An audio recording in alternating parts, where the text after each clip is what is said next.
The NFL Draft. What is going on, everybody? We are live for Necessary Roughness on April the 28th, 2021. How's everybody doing? Let's give a shout out to the chat. What's going on, Bryce? What's going on, Dominic Pope? What's going on, Matthew Huntley? What's going on, Chase? What's going on, see who else is in the building. Tyler, what's going on? Cy Gray's in the building. We got Alan Dana is in the building. Jamie Ward, the Gridiron Blitz, and Yee T is in the building, and CJ is in the building. What's going on, everybody? And what's going on, Cy? How's it going, brother? Hey, all is well. How you doing this evening, Mr. Trox, Mr. Tone? Hey, man, it's been good, brother. What's going on, Tone? What's up, guys? I'm ready for this draft. Ready for us to get that tight end out of Florida. Hey, absolutely. We got Harold Williams in the building. Ken V is in the building. What's going on, fellas? But, man, hey, the night before the draft, man, and I do got to give a special shout out to Cy Gray. Put me on a kid. You want to explain this kid that you put me up on? Hey, I'm telling you, I'm excited about it. Excited for this prospect, young kid named Jordan Smith. He's an outside linebacker, 6 foot. Just put it this way: imagine having Rob Gronkowski playing outside linebacker.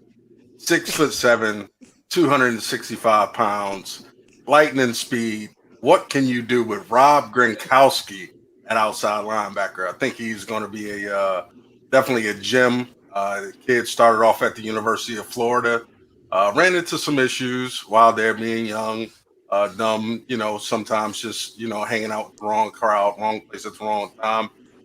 Definitely not a bad kid. Was transferred to a JUCO and then got transferred over to UAB. And what I'm telling you, this guy's good. His name is Jordan Smith out of UAB. Go check him out. Go Lions. Hopefully we can get him. Hey, absolutely. Holy smokes. When I first seen his film, I'm like, okay. I see a little bit of project in him, though. Oh, yeah. Especially in like the 3-point stance, your hands in the dirt, things of that nature. But, man, standing up, I don't know if there's anybody quicker than him. Yeah. At 6'7" with an 84-inch wingspan, I'm just telling you, that's something you just can't coach. So I'm excited for the kid, and hopefully, like I say, the rest of the NFL will catch on to him. Maybe not. Maybe just Detroit. Hey, that's all that needs to be catching on to him. Absolutely. What's going on, Just Me? What's going on, Big D73? What's going on, Barb? What's going on, Arku? What's going on, Just Me? How's everybody doing today? Tone, I know you don't know enough about him, but who's a guy that you're kind of like people haven't really done film study on? Man, who's the guy? I mean, this is kind of tough. Hold on one second real quick. What's going on, C. Perry? But, all right, Tone. Any position. Maybe Trey Smith? Nah. Because he got the injury issue. That's why he not talked about. I want to say Micah, but that would be kind of messed up. I want to say Micah because Micah film is not. The idea of Micah is not as good as his film would like to say it is. But I guess I'm going to go with Spencer Brown. Okay. Offensive tackle. Big dude, athletic, like 6'8", 314 pounds. And he can move too. Not super powerful, but athletic. Technique, use some work, but all the tools is there. Probably a guy you can get around the 4th, 5th round. Lions could get him instead of taking the whole tackle in the first round, but hey, that's just me. I I guess he's gonna be the guy. Cause there's not really a lot of guys I can think of that people haven't done film session on. I just think there's a lot of guys people have done the wrong film session on. Yeah. Like Gregory Rousseau. Hey, Gregory, man. Hey, he got to step it up. Oh, he got to step it all the way up. Hey, that's all facts. I seen some film on him, so you know what that good old saying is, film don't lie. So that film don't lie on Gregory Rousseau. Oh yeah, I'm not a fan either. Oh, there it is. I mean, I feel like sometimes he just doesn't like engage himself every single play. Like if he can engage himself in every single play, I think he'd have actually a better career. It's just I don't see his hunger all the time. You know, so and his technique needs to get a little bit of work, but you know, overall, you know, he's definitely going to be overdrafted in my opinion. What's going on? I'm gonna say I just think he's not an NFL athlete. I mean, like, he's an NFL athlete. Like he's the example. He's the perfect example of a tweener in a bad way, right? Because he's too small to be a true inside guy. And that's where all his production came in college. All them 15.5 sacks, all that came from the inside. Because he doesn't have the athleticism to win from the outside. And he gained weight. Yeah. So that problem isn't fixed. If anything, it's going to get worse. Right? Yeah. And he's still probably not big enough to play inside. Because while he was powerful for his size, the difference between powerful for your size and being powerful. It's not the same thing. So I'm questioning.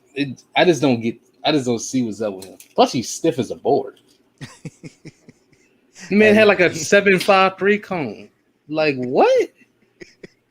40-yard dash. I thought he was moving in slow motion. Yeah, he definitely got to get them reactions up. But what's going on? One Pride 40. What's going on? Dallas. What's going on? Hollywood 80. Oh, Hollywood 80. I did get your address, so I will be sending off your hoodie. What's going on, Linda Brennan? But yeah, I mean, he's gonna be overdrafted. I feel bad because I mean, you know, they're gonna see some of the good things in him and be like, well, I can't pass up on that. You know, but then when he gets there, they're gonna be like, well, where do we put this kid at now? You know, I saw somebody. I think it was somebody from NFL Network. They were saying, "Oh yeah, he kind of reminds me of Danielle Hunter." I was like, "That is disrespectful to Danielle Hunter. Don't you disrespect Danielle Hunter like that?" Danielle Hunter was an insane athlete. Oh yeah, like he could. Danielle Hunter? Yeah, crazy. So what would be your comp for him, if anyone? I mean, I guess like a smaller David Irvin. Okay. Because he don't play. And even then, I think David Irvin might be more athletic. Well, David Irvin was super productive, though, too. I think David Irvin might be more athletic, and he's, like, you know, around 30 pounds bigger. So, I just don't know what they're going to do with him. Yeah. What's going on, Cole?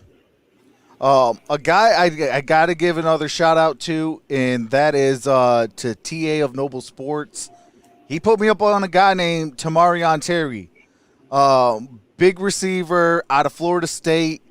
Man, I've never seen a guy that's able to go from zero to first gear to second gear, from second gear to being gone in 60 seconds like Tamarion Terry. Kid is nice. I don't know about that. Hey, trust me, the kid is nice. Go watch that. I know he can run. Oh, but I'm saying from zero to first gear, second gear. Man, I watched Henry Ruggs last year. That man's stop-start ability is insane. Well, yeah, Same I mean, thing with Waddle. Henry Ruggs is quick.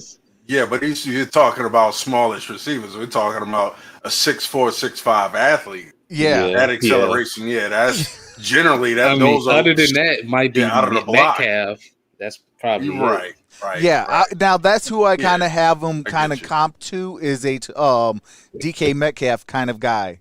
Yeah, like a poor man's version of it. Yeah, Body. yeah. You know, I get you. Yeah. Yeah, so I looked at the tape too, Trox, after you told me about it, and I was blown away too. I mean, just as far as the potential.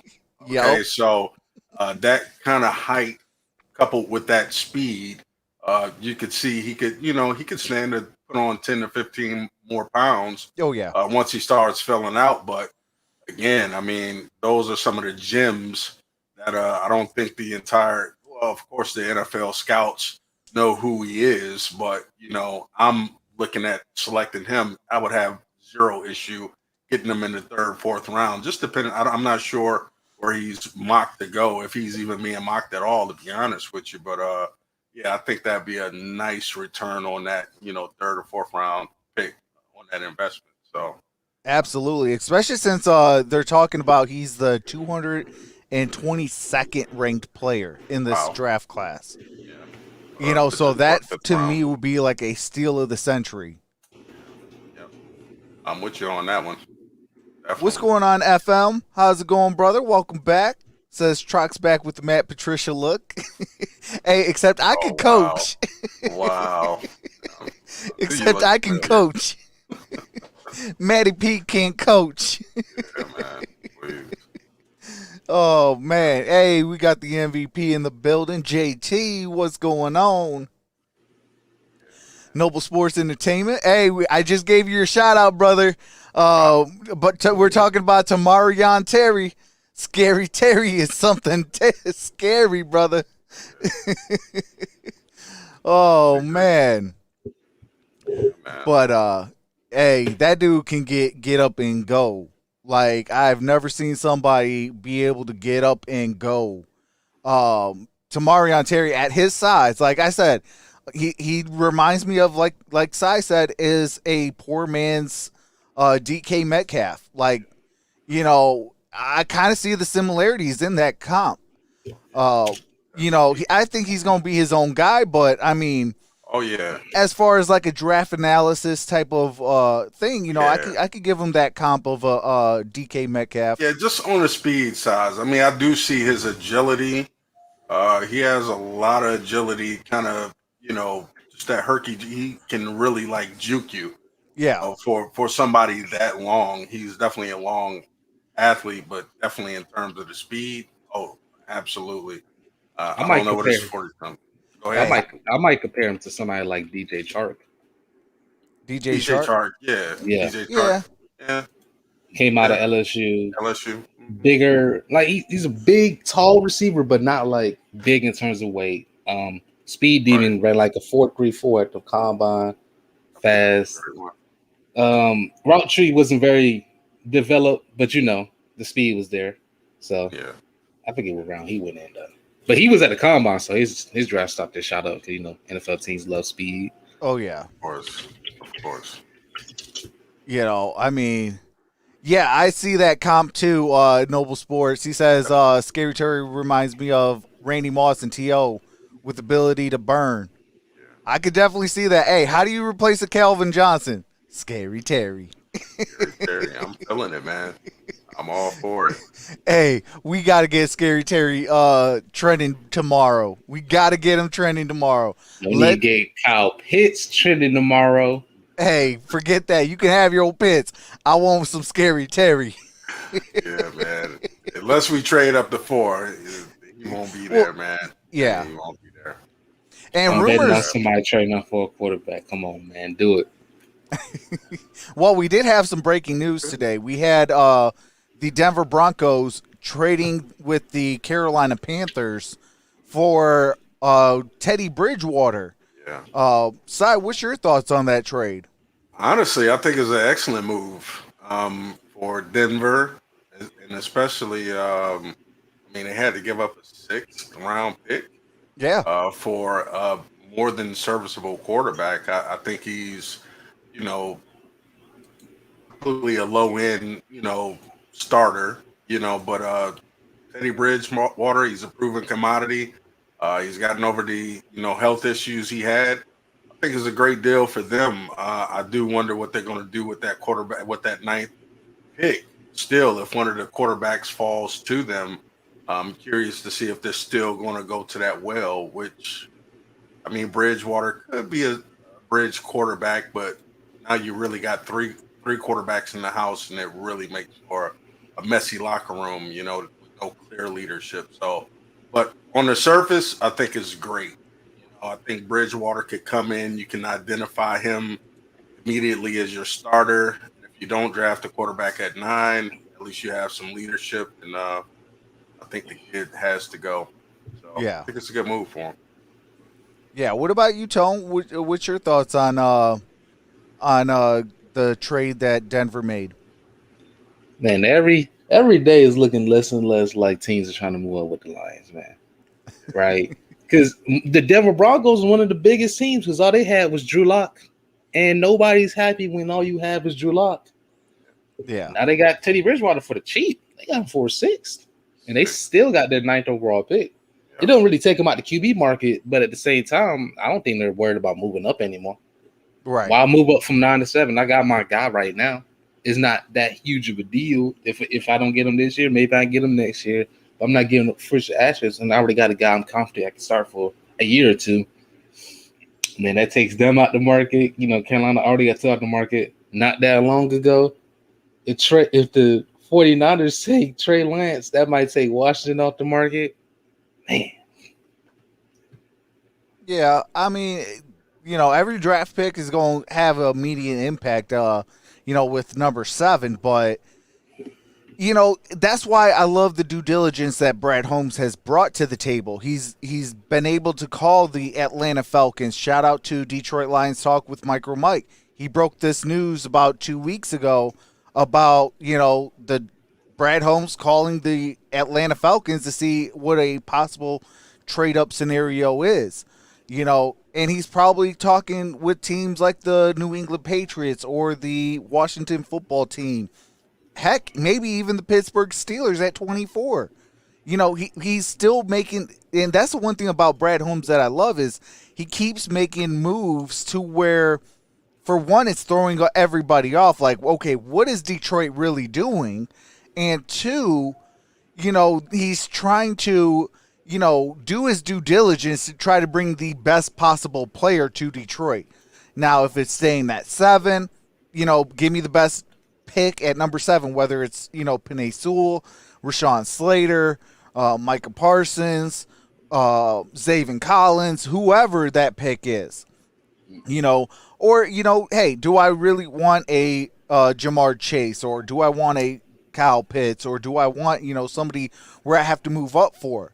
Or maybe I move back, add a couple pieces, and maybe still be able to try to sneak out with, hey, first time on the show, TA of Noble Sports. What's going on, brother? What's going on, fellas? What's going on? Hey, what's going on, TA? What's going on? Hey, what's going on, Si? What's going on, Tom? Sir. Man. Good things, man. Oh yeah. It's all good. Okay. Absolutely. TA, do you have any draft picks that are flying under the radar? For the Lions per se, or Yeah, for the Lions or for just, the NFL in general. well, you already know I want Scary Terry on the Lions. You already know. Oh, yeah, you know I had to that. give you your shout out. I definitely want Scary Terry to be a Lion, man, because I just think that he's gonna terrorize defenses, man. But like Tone said too, Kyle Pitts is a generational talent, but I don't know where he fits. You know what I'm saying? That's the only thing. Would they put him at wide receiver, or would they keep him as a tight end? How would they use him, especially when you got a guy like T.J. Hawkinson? See, but that's the beauty of Kyle Pitts. I mean, you can line him up all over the place, and you're going back to what our coach said. He just want to put our strength on your weakness. So that's an immediate mismatch. Too big for corners, too fast for linebackers, especially if you put him in an H-back telling position. Dude, he can wreak all kinds of havoc. Yeah, that's true. So I'm just plug and play, man. Let him go. Hey, you know what I was thinking, Si? I think that he could be used like how New Orleans used Jimmy Graham. Oh, yeah. You remember how they were using Jimmy Graham? Was putting him at receiver and tight end? Of course, He could be utilized like that. It's so much to where he tried to sue them to be paid as a wide receiver. Exactly. So yeah. So, dude, I'm all for the Kyle Pitts. At 7, if he falls, I'm with him. I don't want another tight end, but this is not just another tight end. This is truly a transcendent player. So that's a number one all day in my books. So yeah, no doubt, man. That'll be my first thing. I'll be utilizing him like the Saints utilize Jimmy Graham. He'll be all over the field, man. I have him everywhere because he's going to be a mismatch with whoever's trying to stop him anyway. Immediately. Hopefully we can find the offensive coordinator from that Kansas City skill tree. Maybe they can use one. They use Kelsey. Right, exactly. That'd be nice. That'd be real nice. But they use Kelsey everywhere. But I mean, don't sleep on Anthony Lynn now, though. Anthony Lynn, he's a good offensive mind. On Anthony Lynn. I'll take a nap. I'll go into a coma for Anthony Lynn. Listen, Anthony Lynn is not it. I mean, he took a rookie quarterback that everybody didn't like. It's Justin Herbert, and I was telling everybody during that bowl game, Wisconsin versus Oregon in the Rose Bowl, I was telling everybody, look, this kid could be the first overall pick. Yeah, no doubt. But he made him look worse. No, he was the rookie player of the year. Let me ask you this. If they believe Anthony Lynn was making Justin Herbert so well, they wouldn't have fired him. You're gonna fire the person that makes your rookie quarterback look the best? Your rookie quarterback's gonna love that guy. See, we going into a whole different area, Tone, because we already know what happened to head coaches of his ilk. So they're giving it the shortest leash of them all. So they're just waiting for a misstep. So yeah, I hear what you're saying, but I don't think that had anything with his inability to coach up that quarterback. I think he should have been given another chance. To be honest, I'm happy.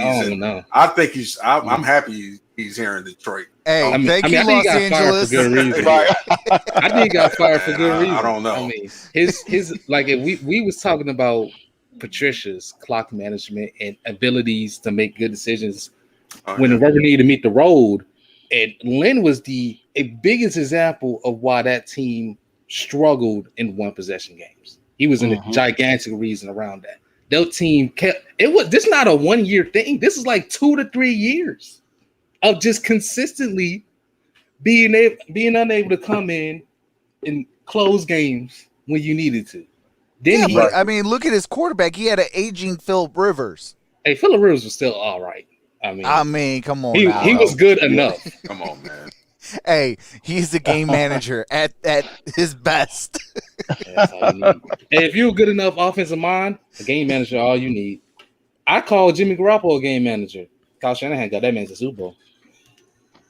I mean, I can't say that he didn't, but yeah, I'm not high on Kyle Shanahan. I like his dad. His dad, I think, was a phenomenal athlete. A phenomenal coach. Yep. And he actually walked away with hardware when he went into the Super Bowl. So ain't nothing like Pops. Best coach in the league. We got Miss Johnson in the building. What's going on, Miss Johnson? We got Dave McKnight in the building. What's going on, Dave? Hey, what's up, Miss Johnson and Dave? But man, I'm still like I've been watching film since Cy told me earlier today about Jordan Smith. Man, he's something nice. Oh, okay. Who's Jordan Smith? Okay, he's out of UAB. He actually was originally from who was that? Florida. And then he went to JUCO because he got into some credit card scam stuff. Okay. Yeah. Okay. And then after that, he went to UAB. Okay. What position does he play? Like defensive end, linebacker. Yeah, outside linebacker. I mean, they say he could, just outside linebacker, defensive end. The way I kind of look at him personally is more of an outside linebacker. He's a very long, lanky, fluid, athlete. I don't know how he'll match up, playing D end, just line it up on some of the biggest, strongest tackles. Okay. That kid can cover in space. I mean, I love him, man. He has an 84-inch wingspan. Woo! trust That's me, like man. Kyle Pitts almost. Yeah, man. That's what I'm saying. So you talk the way I gave him a awkward comp of Rob Gronkowski playing outside linebacker. They're both the same. That's 6'4", 6'5", 265 pounds, dude. Man, he's a big kid, man. Yeah, he's a big dude, man, with a big motor.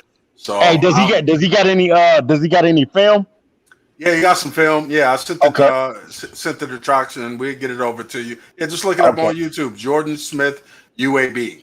Okay, yeah. I'll definitely check him out, man. His film looking pretty solid so far. Yeah. So pretty solid. No, I probably prefer Peyton Turner though. Yeah, I get it. I finally got a chance to look at Derek Barnes today, man. Okay. Trox, he was pretty solid, Trox. I was kind of surprised about him. Yeah. Derek Barnes. Yeah, he was really, really solid at the linebacker position. And, you know, I got him in, what was it, like the fourth round or something like that. And I'm like, for a fourth round linebacker, they need to start putting some respect on this kid's name because I can see him going in at least the third round. Yeah. He kind of reminds me of watching him play. Kind of reminds me of Stephen Tulloch a little bit, man. Yep. You know, not that big, but he makes an impact out there on the field. Yep. You know how Stephen Tulloch was. He made an impact when he was out there. Hey, you know who would be really smart to go and get him? Who was that? Mike Tomlin. Yeah. Mike, if he goes to Pittsburgh Steelers. Yeah, I can see him on Pittsburgh. Yeah, I can definitely. Opposite of T.J. Watt. Like, come on, man. See, for us, when I think about linebacker position for the Lions, I think about somebody that can cover, somebody that can pass rush, somebody that can do it all, man. They need a guy that's a freak at that linebacking position. You need somebody to be able to cover these tight ends, man, and guys coming out the backfield and some of these slot guys. If you can get who do you think, Tone? Who do you think? JOK. That man is basically a safety / slot corner playing linebacker. Who is that? Jeremiah Owusu-Koramoah. Oh, JOK. Okay. From my man from Notre Dame. That man is basically a corner playing linebacker. Hey, it was kind of crazy because when I first saw him, man, I was like, nah, he kind of reminds me of a safety, but he's picked up some weight. So I kind of changed my mind a little bit on him because I know that my man from Indianapolis, what is his name? Leonard lost a lot of weight, man. Darius Leonard. He lost a lot of weight, man. And he's playing at 215. So I was kind of like, man, this dude is playing at 215. So I was kind of like thinking like that's kind of like a safety, but hey, if the dude can play, man, hey, I would get him, man. I'm looking for a dog, man. I'm looking for dogs. I mean, linebackers are basically safeties nowadays. Yeah. Because they playing in right. They're playing the nickel package a lot too. Yeah, because NFL teams understand that linebackers are a weakness. I think somebody said that today. I think it was Steve-O. He was talking about how NFL teams are trying to get linebackers off the field as much as they can. And I was like, that's very true. Because as you notice, a lot of linebackers, Miles Jack, Jeremiah Owusu-Koramoah, Isaiah Simmons, even guys like Pete Warner, these guys are more like safeties than linebackers. Yeah. Yep. Yes. Speaking of that type of linebacker, you guys take a look at Monty Rice at all? Oh yeah, Monty Rice. I haven't seen Monty Rice yet. Nope. I haven't seen him either. Monty Rice out of Georgia is gonna be nice. I'm telling you, man. Another one that people are sleeping on. You're talking about his game mode, a little bit smaller, a little lighter, but just outstanding coverage abilities, and he will hit you. He will come with force. So I think that's just one that everybody, because Xavier Collins, obviously, that's Trox's guy. That's my guy. Yeah, that's my guy. I got it from TA Nova Sports again. Yeah, that's my guy too. Yeah, I'm a huge fan, man. Just that size and that speed, dude. That's beautiful. You know what I mean? Right. So that agility, but if you can't get, there's only one of those in the draft. Yeah, it's not too many guys like that. Yeah. What is he? 6'4", 265, somewhere in there. Yeah, he's big, man. He's a big kid, man, and he can move too.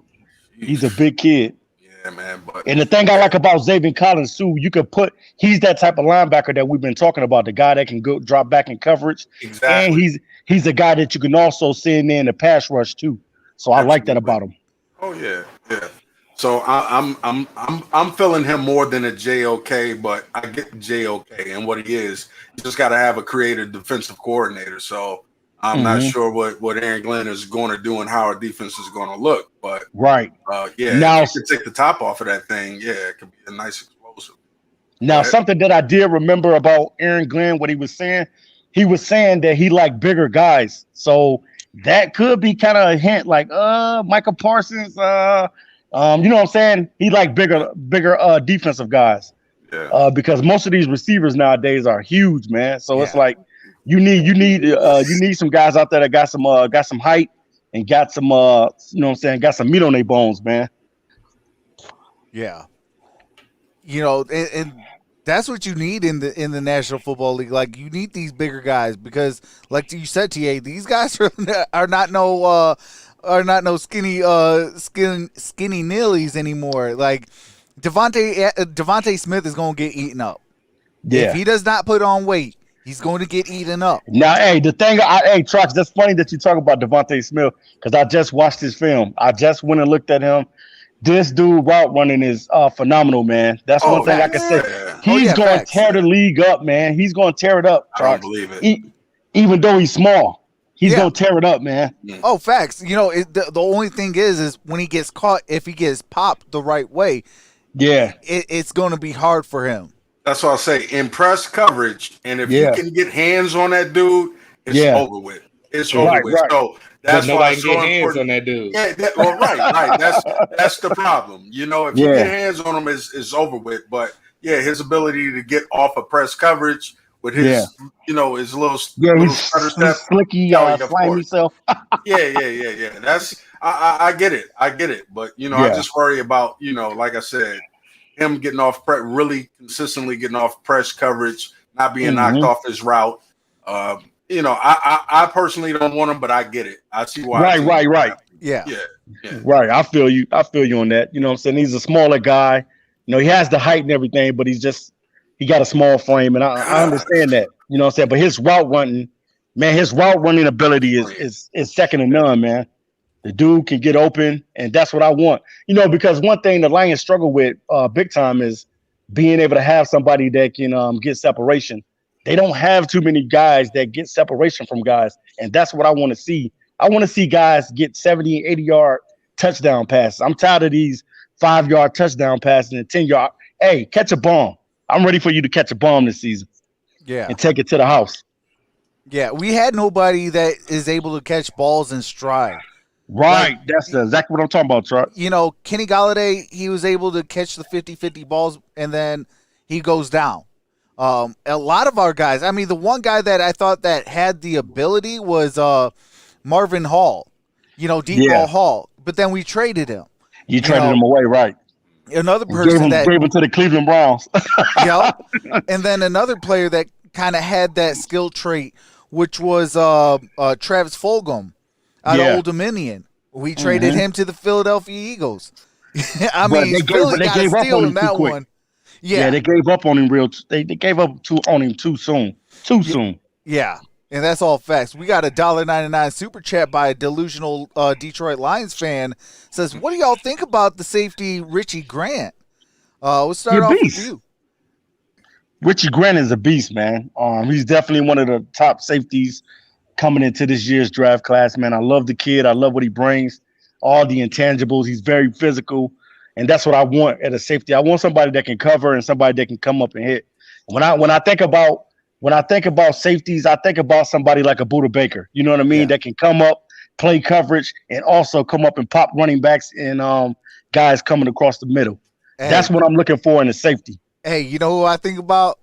Troy Polamalu. Or Ed Reed. Yes. Hey, you want to go back? We can go back now. Hey, John Lynch, baby. We can go John Lynch. Absolutely. Ronnie Lott. You know what I'm saying? We can go back now. Hey, absolutely. You know, what about you, Cy? Hey, solid all the way around. Like you said, he's a do-it-all player. I definitely love the physicality. I want somebody who can come up and lay the wood, man. Yep. So I have no problem with taking that man, you know, late first, early second. I would love to welcome him to the fold. Will he last? No, I don't know. He should be there, maybe in the top of the second. But yeah, Yeah. I have no problems with him. Yep, no problems with him at all, man. Yeah, I mean, we can't even forget, like he said, even he made mention of Cam Chancellor. You know how Oh good yeah, Cam Chancellor was, man. yeah. Cam Chancellor was a beast, man. That Facts. dude was huge and he was a beast. Yeah, He was very athletic, and he would come in and lay the wood on you, man. yeah. And that's what you need. I think he changed the course of the Super Bowl when he hit Demarius Thomas. Oh yeah. He changed not only the Super Bowl, he changed his career. Because that Yeah, he dude did. turned into Gator arms the rest of his days. Little short arms would not grab a ball just from Cam Chancellor, man. Right. Yeah. So yeah, we need a thumper back there, man. A little fear. Yep. Absolutely. Tone, what's your thoughts on Richie? Richie Grant. Richie Grant is a monster. Best safety in the draft. It's not Mm. close. Okay, Tone. If you're looking for a true single high free safety, rangy free safety, Richie Grant's your guy. Not only that, he could play a little bit of press man. Actually, he was playing some. Yeah. He had some press man reps at the Senior Bowl. He looked really good while doing it. Yeah, He can do it all. absolutely. I mean, I like me some Richie Grant too. If whoever gets him, you know, is going to get a phenomenal athlete. Like, I mean, as a Lions fan, as a Steeler fan, and as a Cardinal fan, I would love him on one of those three teams. Yeah. But if one of my three teams don't get him, you know, whoever gets him is going to have a phenomenal athlete. We got Travis Doyley with the $5 super chat. Appreciate What's that. up, Trav? Says at work, just stopped in to say go Lions and keep up the good work. You do ISN. Hey, I appreciate that, Hey, we Travis appreciate Doyley. you, Trav. Definitely. Absolutely. So you say that's the bet. What is the separation tone between Morwig and Richie Grant? For me, it's probably just the knowledge and the instincts and the range. I was just gonna say that. Yeah, Morridge is a great athlete, but I think he's still figuring out the safety position. While Grant, he already got it, man. He's not an insane athlete, let's just say that, but he makes up for it with his mind. Instincts, smarts, clearly watches the film. That's what you need from a safety. And it just shows up on film time and time again, making the right decisions. And he's not a huge dude, but he'll come down the lane, a hit on you. You're not scared of no contact. And not only that, they didn't even use him much as a corner, but I feel like he could be used more as a corner if he wants to. We seen how he was doing it against the Senior Bowl. He was putting dudes in a straitjacket. They wasn't not moving. Yeah. Shout out to Rose Jackson's in the building. First time I seen you. We Maybe got right. That's my cousin. Hey. Family right there. Hey, Okay. shout out. Shout out to the fam. Oh yeah. We got One Pride 40 says, what do you guys think of Javon Holland? Hey, I wish I had Detroit Lions talk with MicroMike in the Right, building. because he loves Javon Holland. He loves himself some Javon Holland. And I mean, I like him too. I wouldn't mind him. You know, I wouldn't mind him here in Detroit if he falls to us. I mean, you got to do your due diligence, and my due diligence on him is he's a solid safety. I mean, you know, I don't know what people think. Like Michael Parker says, go get Earl Thomas almost for free. He has the likes to share. You know, I mean, if you miss out on it, say a Javon Holland or a Richie Grant or, you know, some of these other top tier safeties, you don't feel, you know, quality of some of these later round draft picks. I mean, you could, you know, essentially go get an Earl Thomas. I know he has a lot of legal issues and he has to get that stuff worked out first and foremost. You know, obviously he has the I think it was him with the gun charges, or it was his girlfriend or fiance or something like that with the gun charges and stuff like that. But he got to get those issues worked out. And then, you know, once he's clear to that, I mean, hey, if he can keep himself out of trouble, I wouldn't mind Earl Thomas. Take a fire on him. I mean, you again, looking at our head coach. I mean, that's the type of man he wants, part of the team. So as long as he can come in. You know, Earl Thomas, you definitely get a locker room presence, to say the least. Yeah. And you're going to get the heart on the field. I do think his best days obviously have passed him, but Yeah. you know, as a culture setter, as a trend, you know, setter, yeah, I don't have any problem. Just depends on the price, you know. Right. You know, 1 year prove a deal, I'm all for it. But if it's, you know, anything like astronomical, you know, I'll pass. Yeah. No, thank you. Yeah, absolutely. Quick, fast, and in a hurry. No, thank you. Yeah, it does. Yeah, it does come down to dollars and cents in this case. Oh yeah, you know, and yesterday, shout out to the Gridiron Blitz. He was talking about a trade. He also made a video on it on should the Detroit Lions trade with the New England Patriots if they're giving up their first pick, pick number 15. I think it was a 4th round draft pick this year, and then a 1st round draft pick next year. But the only like caveat to it is you have to have who is it? Stephon Gilmore in the trade. What's your guys' thought? Now he would have a $7 million cap hit. What is your guys' thoughts on that? We'll start with you, Cy. Yeah, I wouldn't want to take on that contract. I get what Stephon Gilmore is or what he was, but the number is just way too high. I wouldn't mind I would do a straight up trade if me personally, depending on again what works out and how the board falls. But if we got the 15th pick, a number 1 next year, and maybe a 3rd this year, depending on what's left at 7, I may do it. But that would be a deal breaker for me, taking on the Gilmore contract. Yeah, well, they don't have a 7th round draft pick. That's why it's like a 4th. I said 2nd. If I said 7, yeah, I meant, okay. Yeah. I would take a 1st, their 15th this year, their 1st next year, and a 3rd this year. So that's okay. Yeah, I don't know if I may have said it wrong, but that's what I intended to say. So okay. Yeah, and I don't want Stephon Gilmore because that's the $7 million. Yeah, that's where my whole thing was is the $7 million. But TA, what's your thoughts on it? Yeah, I'm like Cy. I got to piggyback off Cy. I'm like the same. You know, I really don't want Stephon Gilmore, not at this point, because I want to see the young fellas grow. It's all about the youth movement right now because you're trying to get younger. You're trying to get guys on the team that's young that you can eventually have and turn these guys into Pro Bowl caliber players. So I'm looking to get younger, but if they're looking to give me, as far as draft picks and capital, that's where my aim is at. I'm looking for draft picks and capital that's going to better me on the front end for my team, more so than me going out and getting a Stephon Gilmore. Even though, you know what I'm saying, Stephon Gilmore, a couple seasons ago, he was the defensive player of the year. Yeah.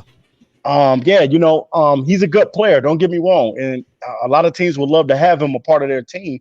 But in the direction that we're going, I just don't want any more Patriots being a part of what we're doing. You know what I'm saying? I want to get away from the Patriot way and the Patriot movement. I want to be able to see the young Cubs get out there, guys like Amani Warrior and guys like Jeff Okudah. I want to see these guys earn their stripes out there. And you can't do that with getting a guy like Stephon Gilmore, because all he's going to do is have one of those guys step back, whether it be Amani or whether it be Jeff Okudah, and those guys will not get the opportunity to do what they should be doing, and that's growing. Yeah. Underdeveloped. Absolutely. Yep. Tone, what's your thoughts on that? I'd be cool with the move, especially because I think we can flip them. I'd figure we could flip him, especially, I'm pretty sure the Patriots probably waive his signing bonus, so his cap hit for us probably be around $3 million, $4 million, right? You only it's only on a 1-year contract, so I hope you flip him. But if you don't, I think it'd be a good mentor for guys like Okudah and the Warrior. We was actually talking about this yesterday. There's no leaders in the secondary that you could think of. All of them are recent draft picks. Amani was 2019? Yeah. Okudah was last year. Walker is like 2019, I think. Harris 2018. Yeah, Harris is like 2019. All these guys are young, and they haven't really had much veteran leadership at all in their career. Yeah. The close came was the the guy we had from the Patriots, free safety, Derrn Harmon. He was the Harmon. closest they had, right? I think having a guy like Stephen Gilmore would be great for them, especially with a guy like Okuda. Okuda was compared to him coming out. They're very similar guys, especially with their play style and the mentality. Yeah. Only thing I would have been worried about was the contract, but his contract isn't as big as I thought it was. Especially because once they and I'm figuring they would probably waive the signing bonus or at least some of it, so we probably wouldn't be paying all that that 16 mil cap hit. We'd probably be paying around like 7. We'd probably be paying around 7, which I'm cool with just taking on that 7 because 15 is a little too much for me. But he would have a $7 million cap hit. Yeah, and then he's getting traded, and so that's how you would have just the $7 million. Yeah, and then I can either flip him or use him as a mentor for a year. I think in the end he would actually aid in development of Okuda and Warrior because I think those guys can play inside or outside that corner. It depends what you need. Same with Gilmore. Okay. I didn't think of it that way. I can understand that. That's a different way to look at it. Yeah, absolutely. For me, I like youth movement all the way. I was pounding the table, Jeff Okuda, and Jeff Okuda was a pick, and it just made perfect sense because it was like, who's the best corner in this draft? They went and traded for, or I think it was either a trade or a signing of Desmond Trufant. Now I didn't care for that right after the losing out with oh my goodness, Darius Slay. There we go. I appreciate that. Losing out on Darius Slay, then you went out and got Desmond Trufant. I don't like injury prone players at all because the best ability is availability. That's why I really want Deshaun Hand to really come into his own and be healthy. If it means I got to eat right, if it means I got to work out twice as hard, or whatever the case may be. I don't know his body, so I hope that he knows his own body. And he comes in and just wreaks havoc. The dude got so much talent. A lot of talent. I'm waiting on it too. I'm waiting on it, Trox. I'm with you on that. Hey, I mean, I've seen some highlights of his career, even with the Lions. When he's in there, he gets it. But it's that injury bug. But, hopefully he shakes it off. I know a lot of players do eventually shake the injury bug. But that comes with, determination and what's the word I'm trying to look for? Not just determination, but like being, dedicated to it. Like, I have to make sure that my body stays right so I can go out there. Now, I mean, hey, you get hit in the right spot. I don't care how healthy or how unhealthy you are. You're going down if you get popped at the right spot. I mean, heck, we seen at UFC 261, Weldman, snapped his leg because he just got hit in the right spot. He got blocked in the right spot, and he snapped his leg. So injuries can happen at any given point, especially in the National Football League. It's a contact sport. But, hopefully he can shake it off and play into himself because, a lot of the things where I'm getting at is like, I don't know, with Stephon Gilmore, it's like I don't need him. Like, I don't need him for the $7 million cap hit. I don't need him for, a starter because I do got 2 starters already in Jeff Okuda. Jeff Okuda is a starter whether we like it or not. He's the 3rd overall pick. Now, is it his fault he's the 3rd overall pick? No, it's not. But in the same token, he was a first-round draft pick. Yeah. You want your first-round draft picks to be a starter. Yeah, plus he got hurt. He got hurt, too, last year. Oh, absolutely. So that plays a part in it. And plus, he didn't have no rookie mini camps. He didn't have, no OTAs, no OTAs. Like he had nothing. Yeah. And it's the hardest position on the defense. Quarterback and corner are literally the 2 hardest positions. Tight ends as well. You got to make that transition. Yeah, that's I'd argue that corner is already hardest position now. Oh, absolutely, yeah. Especially with the way offenses are going. Absolutely. Absolutely. So, a lot of people, I get it, with the 3rd overall pick, and I think that is a little rich to pick a cornerback. But at the end of it all, and when we look back on the career, and if this man, just say, at best turns out to be a Hall of Famer, are we really going to, think about where he was drafted? No. Other than no, we're not. We're not going to take that into consideration. So, with the uniqueness of last year and the COVID and everything that was given, I'm looking forward to Jeff Okudah because another thing that people say, don't scout the helmet. But man, I cannot ignore the lineage of great corners to come out of Ohio State, man. This thing is a cornerback university. Yeah. So, them at LSU, I'm telling you, dude. So I was all for it. A lot of people said it was just too rich of a draft pick. I got the argument, but at the end of it all, I'm riding with it, and I'm excited for this year. And he just switched to 23. Yeah. Right. See, the biggest thing too, fellas, the biggest thing that I see too is people talk about Jeff Okudah a lot because the reason why they talk about him is because when you get picked that high, they're looking at him to make an immediate impact. And he did, you know what I'm saying? When he first came out, he played against Arizona. I mean, people was happy that he got the interception and he was playing good against DeAndre Hopkins. I got to give him his props. Yeah. But then, you know what I'm saying? You got to understand he's going to have the season where it's going to be up and down because you're going to go against receivers that you never have gone against. And when he got a chance to go against Devontae Adams, he understands now, like, man, this dude can play.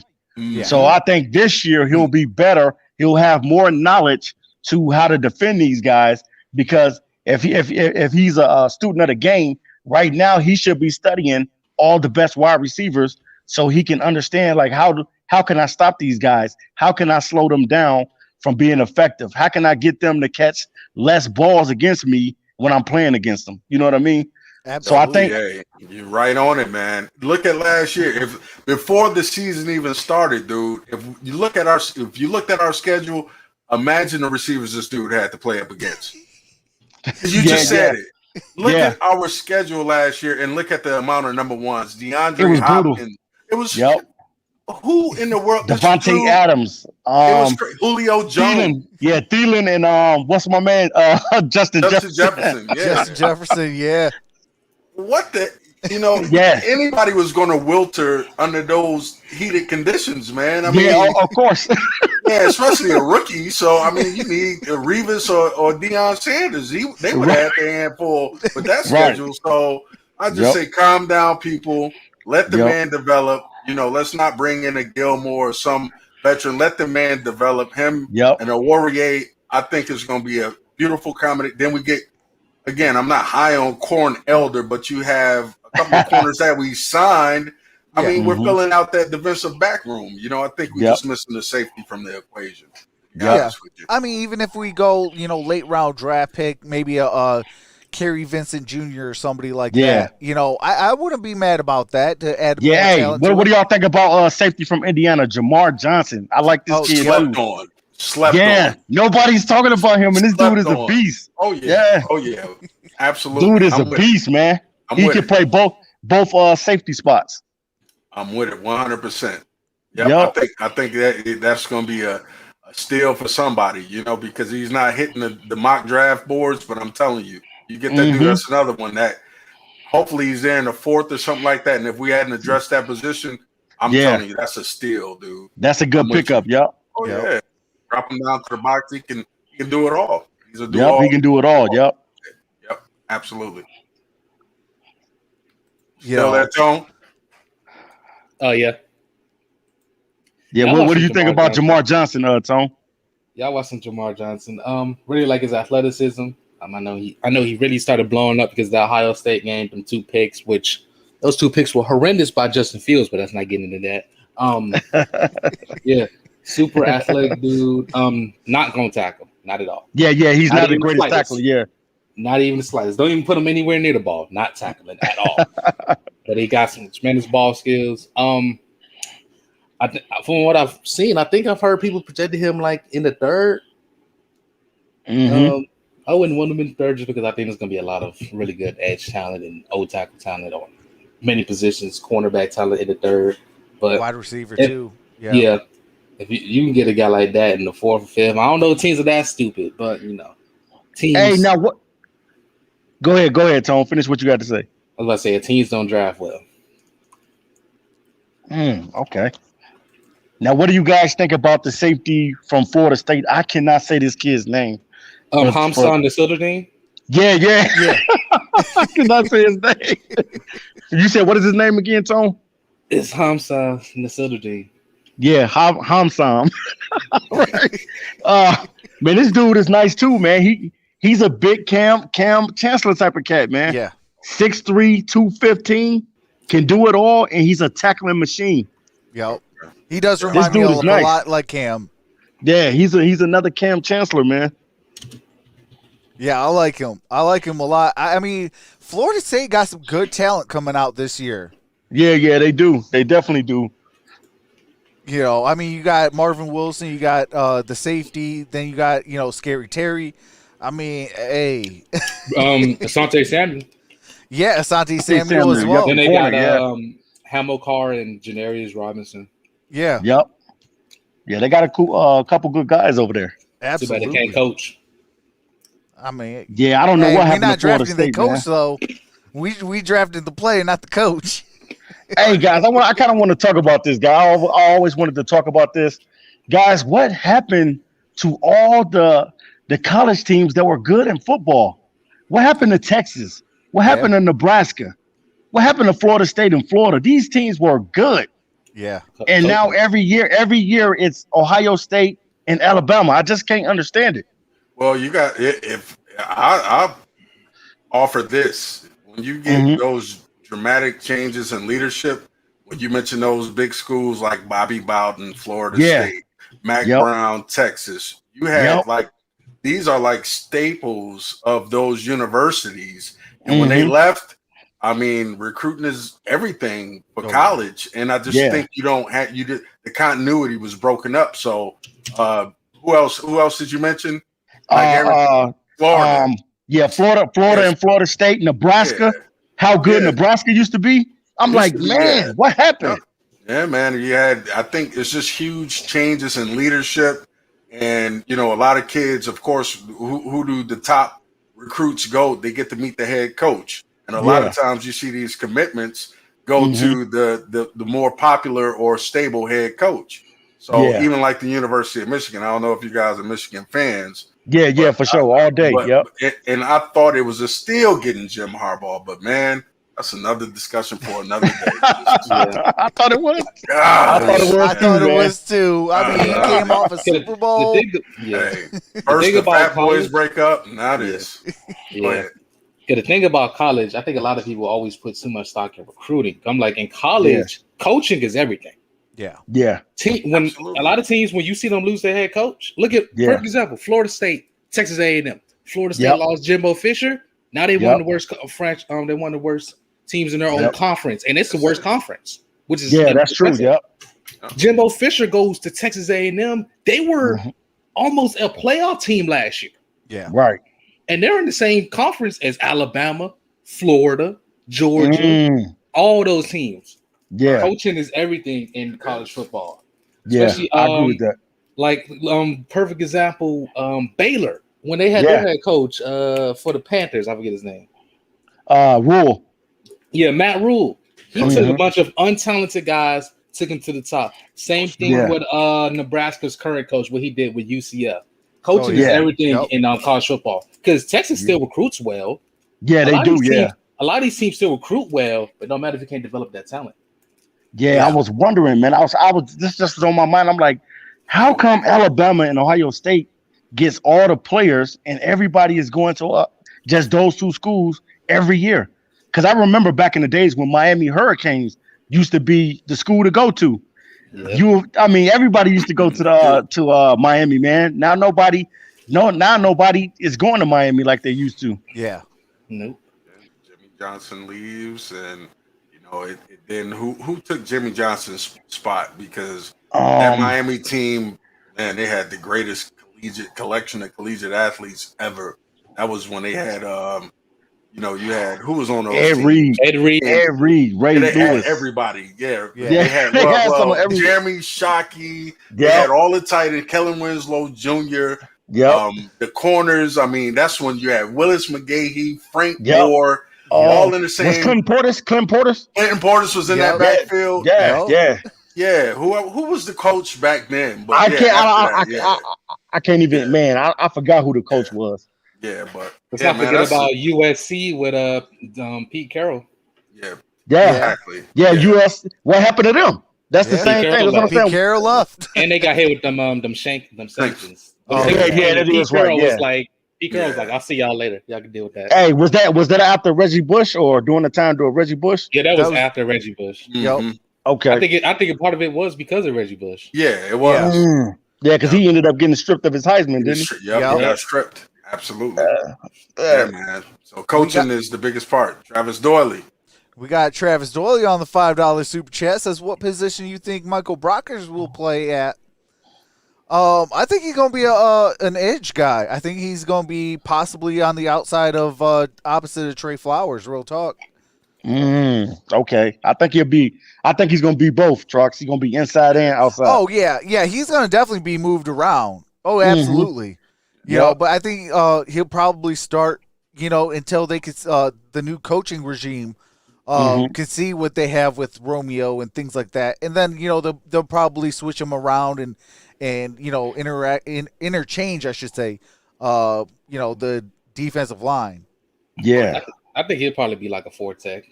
Especially because I think the Lions will probably play a similar system to like what the Rams play. So, he probably would. He played a lot of 4-tech in for the Rams, but they had Aaron Donald at the 3-tech. So I don't know what they're gonna do there. I think he's probably gonna be a 4-tech or a 3-tech. Yeah, I agree. You could anywhere on the line. He's not scheme dependent. You know what I mean? So you can bounce them all around. So we just don't know what the defensive scheme is going to be. So that's what we don't know yet. Yeah. So it's kind of hard to forecast that. Absolutely. We got Big Irv in the building. We got Robert Harris in the building. What's going on, fellas? What's up, y'all? Says Lawrence to Duvall. Absolutely. 24 hours. I got a crazy. He will be selected. I got a crazy idea about them. I was thinking about this the other day. I was like, you know what? If I had the first overall pick, now this is my crazy thoughts. I traded. Really? Even though you only have really Gardner Minshew? No. See, I'm still getting a quarterback. I'm trading Trevor Lawrence. Come on. And here's why. Come on, here's why. Everybody's hyping him up as a generational prospect, right? Bunch of teams want this guy. How much draft capital could I get for him just moving back? Not even to the – I could stay in the top 10 and get multiple firsts, multiple seconds, and put talent around him. Because honestly, the talent around him right now is not that amazing. You could take advantage of this deep O-line class, this deep wide receiver class. Get me – what if I got a Zach Wilson or Justin Fields? Surround them with talent and watch those guys just turn to Hall of Famers. Because we already seen in the NFL how much QB is dependent on players around them. Yeah. We already seen you put players around a QB, no matter how bad that QB is, unless you're like Mitch Trubisky or something, they will probably produce. Hey, you know what I think about when I hear Mitchell Trubisky?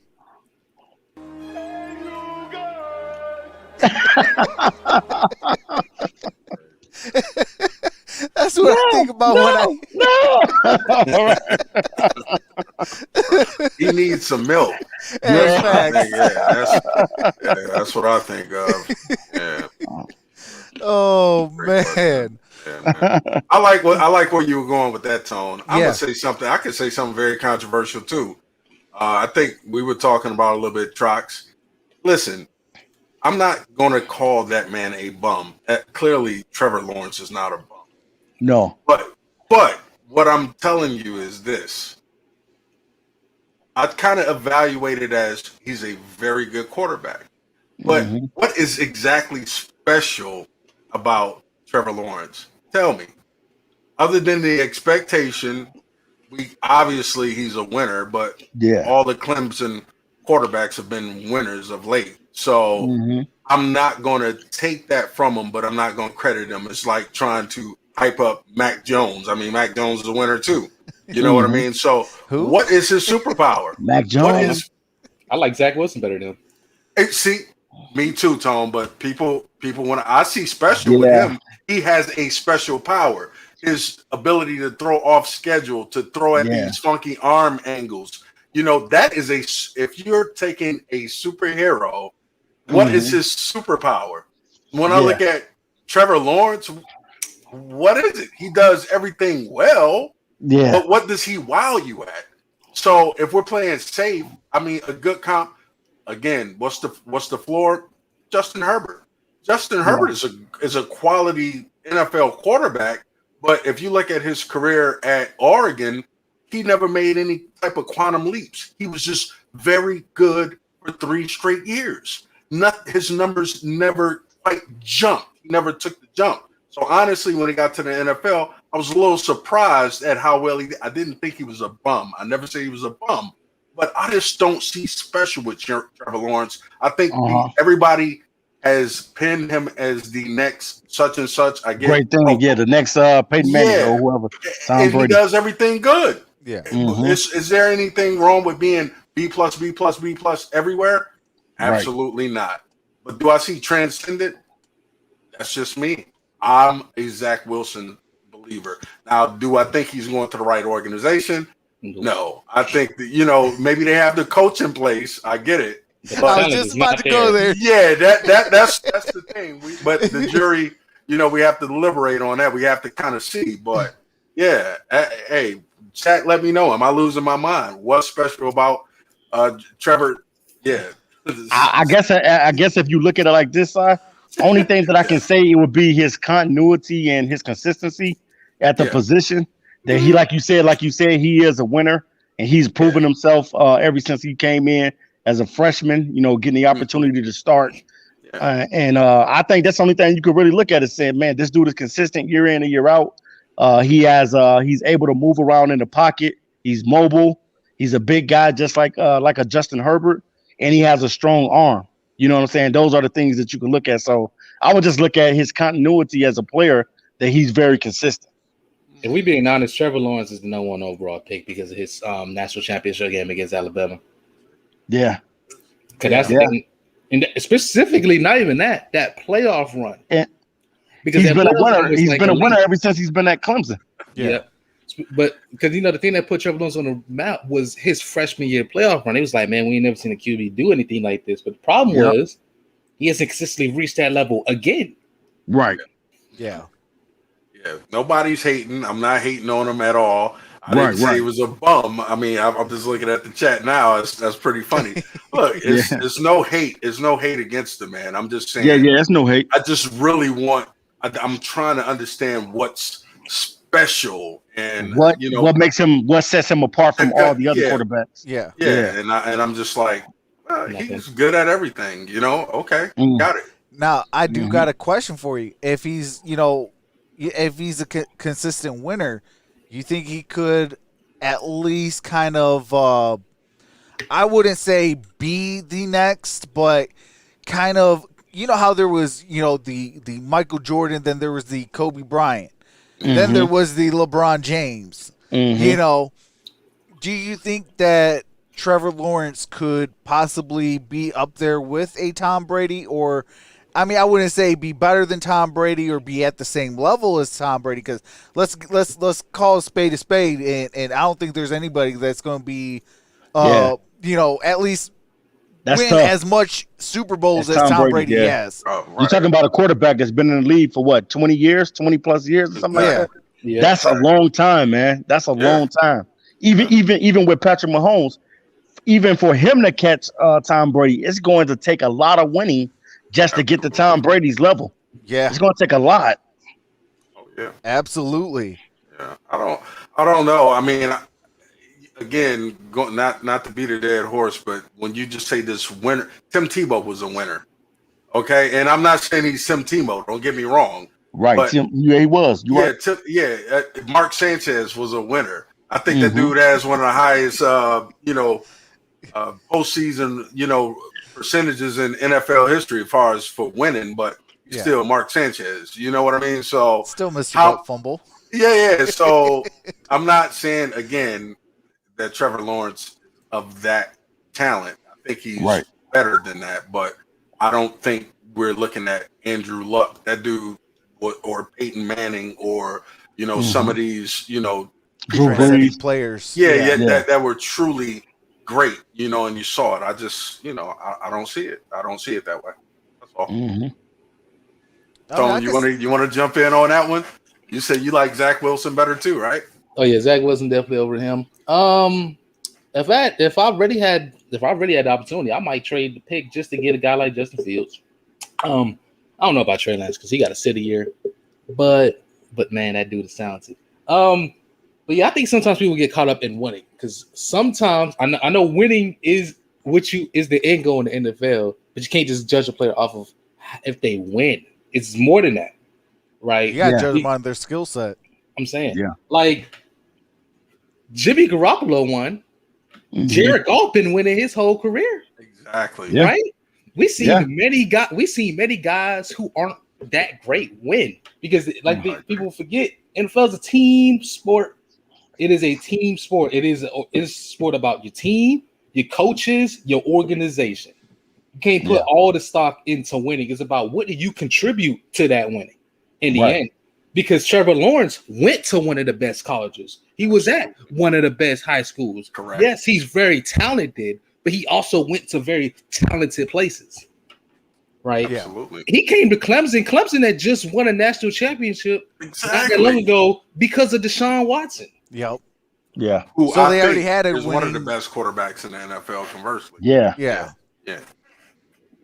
But Trevor Lawrence already had a quarterback that was at Clemson that didn't even get an opportunity. He didn't even get a shot. Was that Todd Boyd? No. He didn't even get a shot in the NFL. Who? Todd Boyd. Yeah. He was before Deshaun Watson. Yeah. What happened with Taj though? Taj stunk it up in the preseason. He had one preseason game, and it was like. It was just it was a recipe for disaster when he got thrown in. And no more Taj Boyd. But you can't tell me that boy couldn't spin the ball. He was an experienced winning quarterback. And I like Taj Boyd a lot. I liked him a lot, man. And he never got an opportunity, man, to even throw a ball. In the NFL, man, that's bad, man. Yeah, bro. It was bad. It was bad. Short leash. Yep. Yeah. I mean, it's just I don't know, like this draft class, like you got highs on players and then you got lows on players. But then the crazy part is all the question marks on players. Their injuries, their character, their this, their that. Like a lot of teams, because of the no combine and no this and no that and no in-person, you come into my practice facilities. A lot of these people, they might actually trade out of this draft or trade up in this draft just because of this uncertainty on a lot of these players. So that's true. I can see a lot of teams, say, you know what, we'll get this core group of guys, and then the rest of our picks, we'll try to flip it for next year's picks. I think it's a bad draft for any team that wants to win now, but it's a really good draft for any team who wants to build a future team. Yes. For the future, Well stated. Because I was thinking this is a perfect draft for a team like the Lions, because it's going to be a whole bunch of talent that will fall for many reasons. Their position is oversaturated. The player has question marks, whether that be on the field, is quarterback hungry. Whether that be on the field, off the field. I think it's a really good draft for teams like the Lions. There's going to be a bunch of guys like, I was thinking about that. I was like a Creed Humphrey. I mean, not Creed Humphrey. If Leonard Dickinson's there in the third, I don't know if I can tell the Lions not to take that guy and put him at guard. if Farley's there in the second, I got to give that a real consideration. You know, if a guy like Trey Smith is there in the fourth with the blood clots, I can get, even with the blood clots, I can get a potentially elite tackle, guard, both in the fourth. It's just, I think it's a bunch of guys with question marks, and I feel like teams like the Lions, I feel like this is going to be this could be a really good draft for them. If anything in this draft than anything, I think picks will matter more. Any picks in the first 5 rounds, it's going to be a bunch of talent that falls in this round. We was already talking about earlier, like Shamarian Terry. He might be a 4th round pick. Yeah, he could be. Yeah, that's possible. You know, another team, especially in their situation, a lot of people are not really realizing what's going on is the Pittsburgh Steelers. They could be in a rebuild because, let's face it, you know, time is ticking relatively quickly on Ben Roethlisberger. You know, if they can't get a quarterback this year, I mean, and Roethlisberger walks away and retires, you know, what's their contingency plan? You know, Dwayne Haskins. Okay, so let's go down that one. I want to talk about that one personally. So we laugh at Dwayne Haskins, right? Yeah. Now coming out, this dude clearly was overdrafted, but there's no secret. My opinion about this is, we saw him play at Ohio State. We saw what he was able to do to the Big Ten.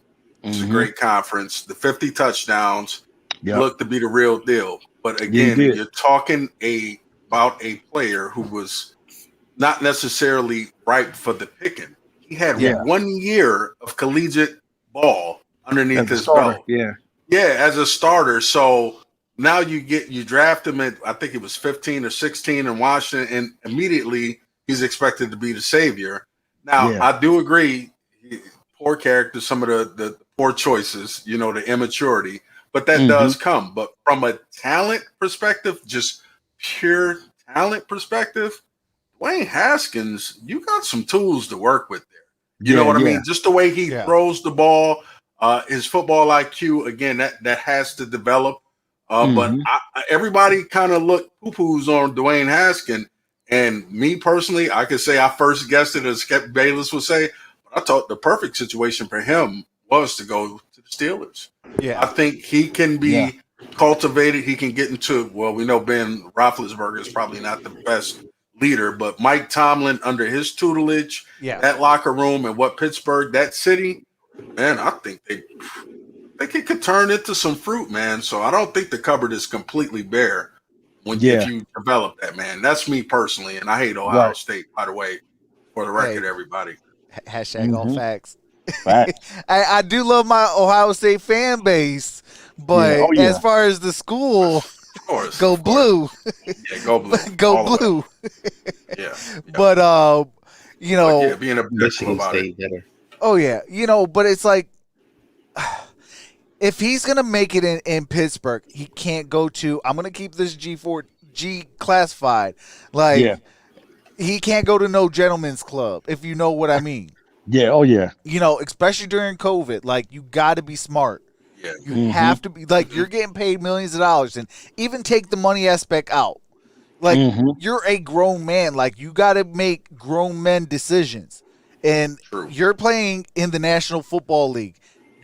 Everybody's eyes are on you, even TMZ, even, you know, the paparazzi. All these people are eyeing you for a mistake so they could break the news. So, you know, be smarter than that. Be your own man and say, you know what? Hey, I know we're in season. I'll put that on the back burner. As soon as the off season comes, I'll go all the gentlemen's club till I can't go to another gentleman's club because the wheels fell off. You know. Right. And then you got to look at it like this too, Trox. You're playing the quarterback position. Yeah. The quarterback position is supposed to be a leader from day one. Yep. So by him playing that position, he has to have the smarts to know, like, look, you know, you may have a couple things against you, man. You know, number one, sometimes I don't want to like to play the race card, but you are a black quarterback, so sometimes that plays a picture in it too. But at the same time, you need to know how to conduct yourself as a young man. And believe me, I know that these people talk to you right before, you know, they screen you and stuff like that, and they talk to you about being mature, making wise decisions with your money and stuff like that. And That's something that he needs. He needs to have a mentor that's going to help him understand. Like, look, you're playing the quarterback position, son. You're in the National Football League, and when you're playing the quarterback position, you need to be a leader. You need to be mature, and you need to be a leader of men, because that's what the quarterback. That's why the quarterback gets paid as much money as they do, because they ultimately are supposed to be the leaders of the football team. Absolutely. You know, I mean, but that's the flip side, and shout out to Cy on this. You know, he said, I think the best situation is the Pittsburgh Steelers because of a Mike Tomlin. He's going to be a hard-nosed, head coach on him. Like, hey, get your stuff together. Otherwise, if I cut you, you might not get another job. Never. Over with. Yeah, I mean, there's a handful of head coaches that if you get cut by them, it's hard sailing to try to latch on with another team after that. Yeah. Mike Tomlin is definitely one of them. Bill Belichick is one of them. Who else? Pete Carroll. Who else is there? I mean, there's about a handful of head coaches. Sean Payton, No nonsense. Yeah, no nonsense. Andy Reid is another one. Like, you get cut by him. Like, it's tough sledding. If you get picked up, it's going to be by, like the Jacksonville Jaguars or the New York Jets or the Detroit Lions. Like, a team that's not going to take you places. I mean, hopefully we can have our season turn around, and we got Chicago Bears 24/7 in the building. What's going on, Jesse? But, like, you'll get shipped out to one of those teams to where you're not going to be able to, elevate your career, with winning football. Yeah. So he got to get his stuff together, though. But like Cy and you guys were all saying, if you develop him the right way, I think, he could develop into something special. Because the talent is there. And don't get me wrong, too. And I was looking in the comments right now. We can move on to the next subject. But I'm a firm believer. Again, they go back to don't scout the helmet. But I'm nobody's fool. I get it. Ohio State has never produced a quarterback. Right. So, why would I go to them? I go to them for corners. You know what I mean? I don't go for them for quarterbacks traditionally. Yeah. But traditionally, I would stray away from Texas Tech quarterbacks as well. So there are exceptions to the rule because that did produce Patrick Mahomes. So I'm not trying to big up, Ohio State University in terms of their quarterback farm system. I think it's atrocious. But with this particular case, me kind of seeing that guy up close, even going to one of the Redskin Lions game a couple of years ago, the dude has some talent. You know what I mean? Right. Better than a couple of people. So you got anything on that one, Tone? So the thing about college, I know a lot of people talking about, they even talking about Justin Fields now. The thing about college is there's a lot of college coaches whose systems do not translate well to the NFL. Right. And that was exactly what Urban Meyer was. I don't know how he got a head coaching job when he can't develop because he got it off his reputation being a winner. Yeah. Like all them guys under Urban Meyer. By the way, Justin Fields is not under Urban Meyer. He's under Ryan Day, completely different offense. All those guys, they just couldn't develop because a lot of Ohio State's offense was like screens and RPOs and stuff. It's not NFL stuff that you're gonna really be doing. You gotta be able to stand back, read the defense. And a lot of these guys were first read guys. They can't read the defense to save their life. Right. And Haskins was really the only one of them that actually had any actual talent. He's not like Mahomes with like a rocket and super fast, but he has like talent to be a good enough starter in the NFL. I think he was also thrust into a bad situation. I don't know if y'all remember, but the coach didn't want him. That was an owner decision. His coach didn't want him. His owner said, we're drafting him. He got drafted by the owner, but he got to see that coach every single day. You got to see a coach every single day that didn't want him, right? Yeah, that's true. After that, he got to come in with Ron Rivera, and Ron Rivera wasn't part of the regime that drafted him.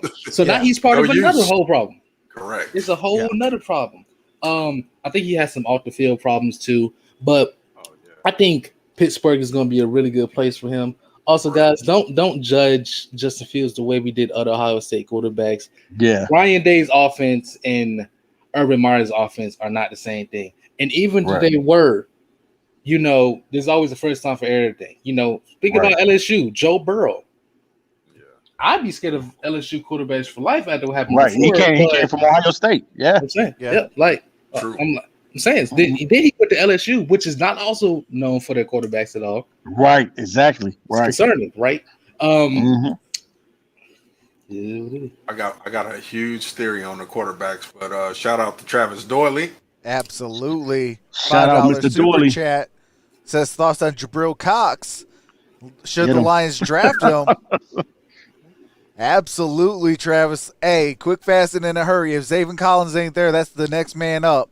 Right. Jabril Cox. Hey, he's gonna be a beast in this league. TA, I know you the one that Yeah. kind of put me on film study with Jabril Cox and got me high on him. Yeah. What's your thoughts on him? Man, Jabril is he's a good linebacker, man. He's the guy. He reminds you of Xavier Collins. He reminds you of a guy that can make plays. See, when I'm looking at a linebacker, I'm looking at a guy that's going to be explosive and make plays. I'm looking for that guy that's going to kind of be like a slash, how DeAndre Levy was for the team. You know what I mean? Because when Levy was on the team, the dude can cover really, really well, and he can come up and smack you. And that's something that I'm looking for out of the linebacker position. I want a playmaker. Give me a dog, and I definitely think that Jabril Cox has the opportunity to be a dog, especially if the Lions put him at the right linebacking position. I think that he could be an animal for the Lions.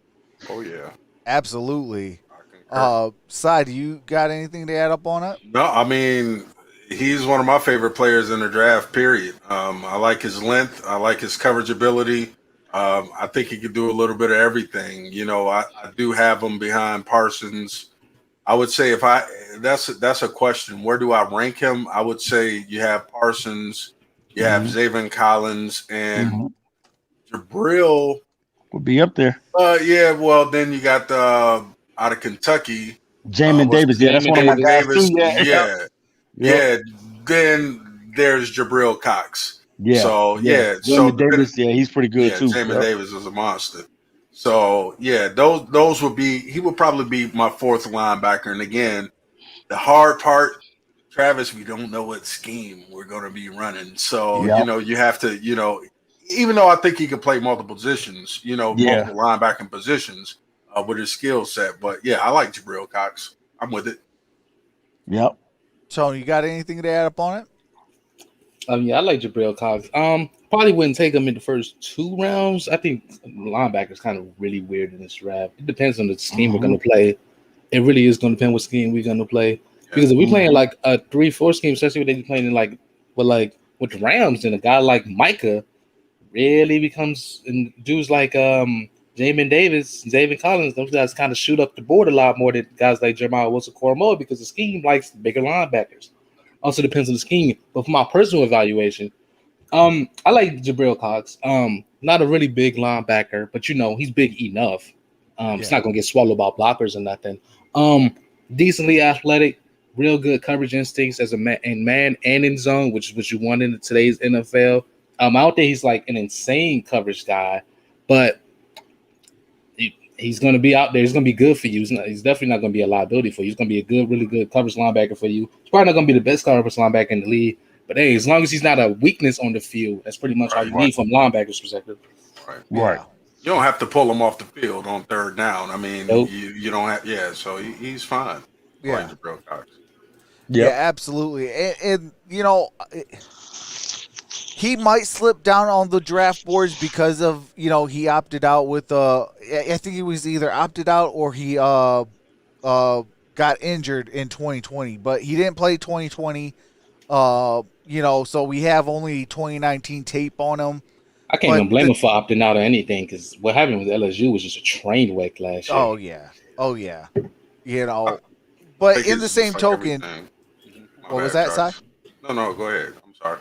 Oh, but in the same token, it's like, you kind of want to, if you're going to go down, with the ship, then you want to go down with your teammates, So it's like, darn if you do, darn if you don't, if you know what I mean, with the old saying. And it's like, I don't know, like, I wouldn't mind Jabril Cox, real talk. Like, for me, we probably are not going to get a Jam Davis. I like him as well. There's a handful of guys I would love to have on the Lions or on any of my teams. Yeah. You know, I just think that these guys are just such phenomenal athletes that teams are going to be like, I want that phenomenal athlete. Exactly. So if I miss out on Xavier Collins in the second round, the next man up in the second round is a Jabril Cox because he's rated at the 55th overall pick. So we got the 41st, so that means that's only 14 players ahead of him. So he wouldn't make it to the third round. Where in the third round, if I got a Jabril Cox, I could double up and go get, say, a Nick Bolton. So I have, maybe the best tackle, the second best linebacker, the third best linebacker. Like, I could kind of maneuver to where in whatever I run, it's versatile. Yeah, I think you kind of saying it in a nutshell, even with this draft and all the position groups. I think between the opt-outs and there's no clear separation, there's a lot of ambiguity on the board because there's no true dominant separation between any of the groups. I mean, even with the quarterbacks, we can't. I mean, it's a consensus number one overall. Trevor Lawrence is a beautiful man. Say it out loud. Shout out to Linda Brennan. Okay, I got you. Yeah. Look like Rocky Dennis' little brother, but you can Google that. But anyway, I just think it's just nothing. I think just because of the opt outs and not being able to see, the combine, which people had their mixed opinions about that. I just don't see like anybody outside of Kyle Pitts who's truly a number one. Even look at the tackle group. You know what I mean? You have people splitting between Penei Sewell and Rashawn Slater. You don't have Jamar Chase, I think, is the number one receiver on most people's boards. Yeah. You know what I mean? But how many discussions are there out there about this particular draft class? So, Tone, I think you hit it right on the head. It's not like you're getting a whole bunch of generational talent, but it's a great draft for roster depth. You're going to get some starters, but identifying them is a little bit tougher this year. Yeah. The last 2 years really put a lot of pressures on GMs because you got to really do your due diligence now, especially with combine. Film is harder to come by now. Everybody's opting out, for one reason or another. It's just a bunch of fog of war. Like, I don't know. It's like, I like this player, but his film is kind of and I didn't get to see his last season, so I don't know how much better he actually got. It's a lot of, I think, there's nobody really sure about anybody in this draft other than like Kyle Pitts, because even with a guy like Sewell, I got questions about his technique. Well, he opted out last year. Can't really see nothing about that, right? So I got to go off of 2 years. Yeah. Same thing with Parsons. Same thing with a lot of guys, right? It's just it's a draft with there's no people who are really above the rest other than Pitts. Everybody else has significant question marks. Even Trevor Lawrence. Everybody has significant question marks about their game. Some guys answer these better than others, but at the end of the day, there's still question marks nonetheless. Absolutely. This is the first draft in a while where you really haven't even seen, even at edge rusher, like who's that next, Chase Young coming out? Who's that next Josh Allen coming out? Like, who's that next big dog that's coming out? See, everybody got Phillips, but then then Phillips has the biggest question mark, which is that concussion stuff. Yeah. Concussion thing, yeah. That dude was medically retired. Yeah. When do you hear that? And medically retired from collegiate football and got talked into coming back to the University of Miami. So that one terrifies me. I get the talent. I get what he is. He probably would have been a top 10. He is a top 10 talent. But because of those concussions, we already saw what happened with Javed Best. Yeah. You know what I mean? Those people that have those type of that brain injury, and especially in college, man, that's scary. So I wish the young man the best, but I wouldn't touch him, to be honest with you. Yeah, his medicals have got to come back like super clean to where, okay, I can feel a little bit comfortable. But I mean, if you're medically retired in college, Yeah. stay Yeah, stay away. stay that- retired. He literally bangs heads every Yeah. play going up against the tackle. You know what I mean? So Yeah. I just I wouldn't draft. I think he's undraftable at that point. Yeah. You know, and it's sad because he technically is the consensus like top edge rusher. You know, because I mean, let's face it. You know, Gregory Rousseau is Gregory Rousseau. Trash. He has his own classification. Yeah. You know, but it's like, Mitch Trubisky of edge rushers. yeah, Man, Man, I don't know how to. That's I'm gonna funny say- because I don't know how he's going to turn out to be. I can't really think how good he's going to be.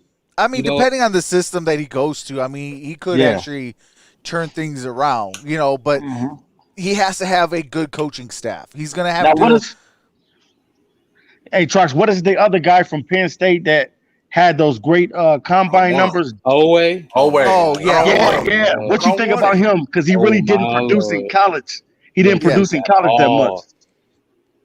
Yeah, A freak of nature when it came to the combine. you know.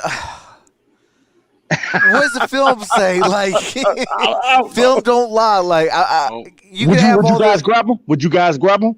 Depending on where you're talking about. I mean, I get the upside, but Yeah. this dude ran a what was his 40 time? A 4.3. Like a 4.35? 4.36. 4.36. Yeah. 4.36. And that what did that translate to at Penn State? Zero Zero sacks. sacks. Yeah, Zero Sacks, bro. I mean, so Jared Davis.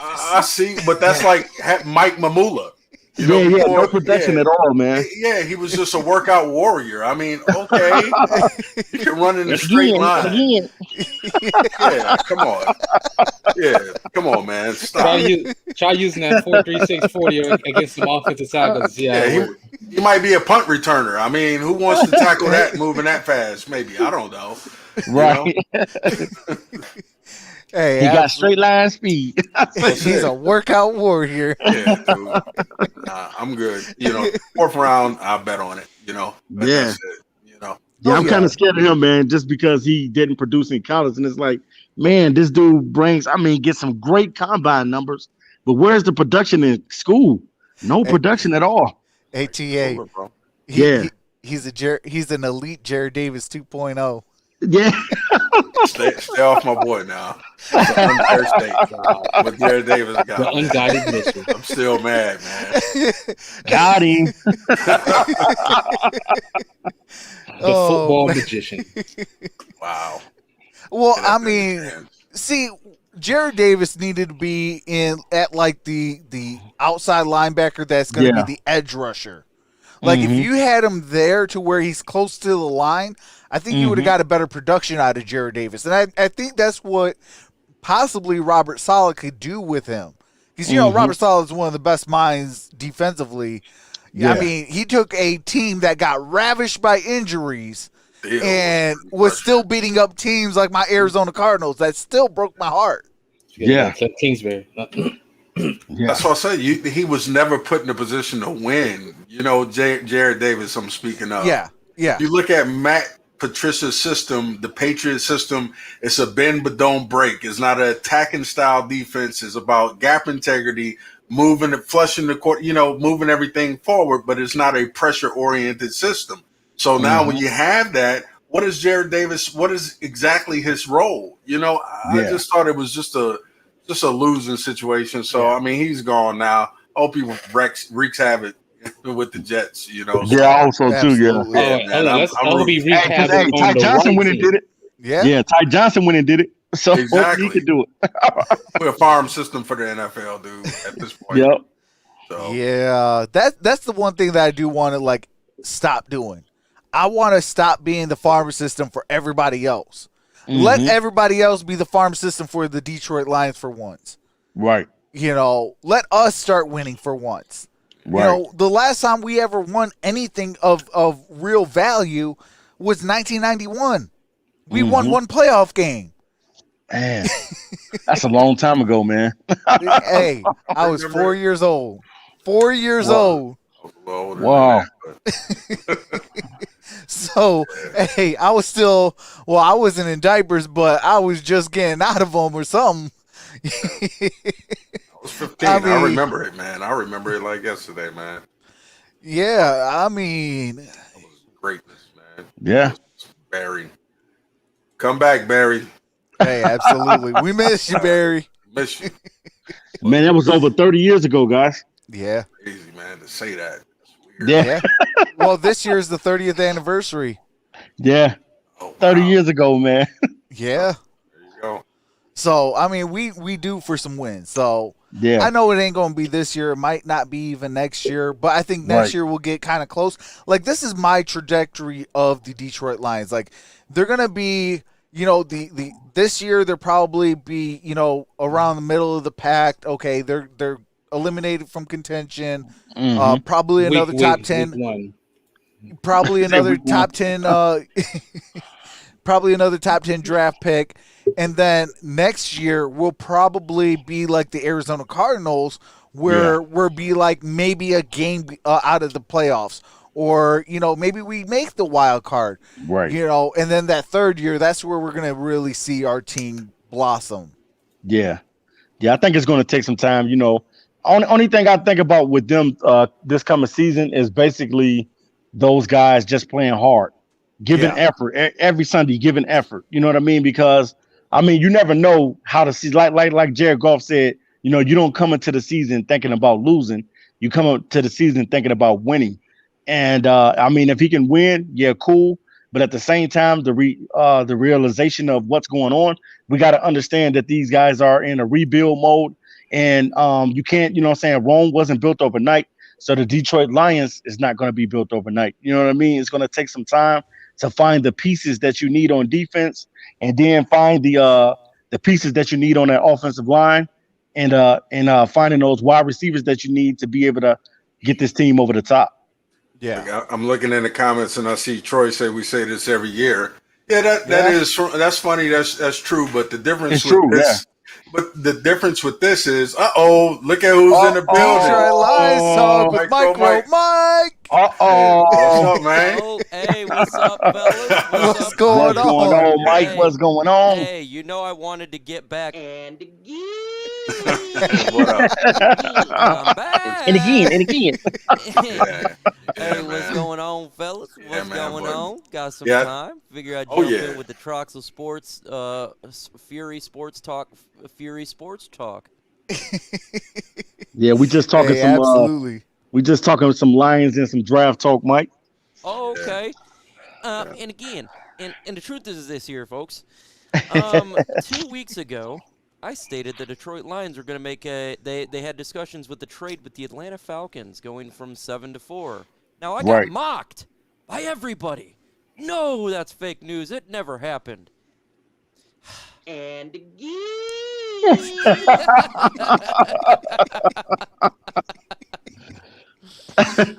Oh, man. Hey, Oh, shout out delusional Lions fan. Says super chat for my guy MicroMike joining. Absolutely. Delusional Lions fan. I love your name. That's me. No That's doubt me too. about it. Derrn says Mike missed the Jabril Cox talk. Oh, I know Angie missed the Javon Holland talk too. Hey, time out, man. Time out. no. I didn't mention it, Mike. I didn't go there with him, Mike. No. A strong D. Yeah. So what was the Cox talk about, Trox? Would you guys draft him? Well, of course, I'm going to draft him now. Who wouldn't draft Cock, man? Yeah, man. Hey, if we draft him, I will go get his jersey. I'm Right. saying this live on air. If we draft him, I will go get his jersey. That's right. Right. He Trox might be loves rocking number Cox, man. 19, man. He might rock 19. Hey, yeah, that'd but be them actually rules. legit though. Yeah. There's only one person jersey I'm getting. Who was that? It's Kyle Pitts. Don't worry, Oh, Kyle yeah, Pitts will be. well. Okay.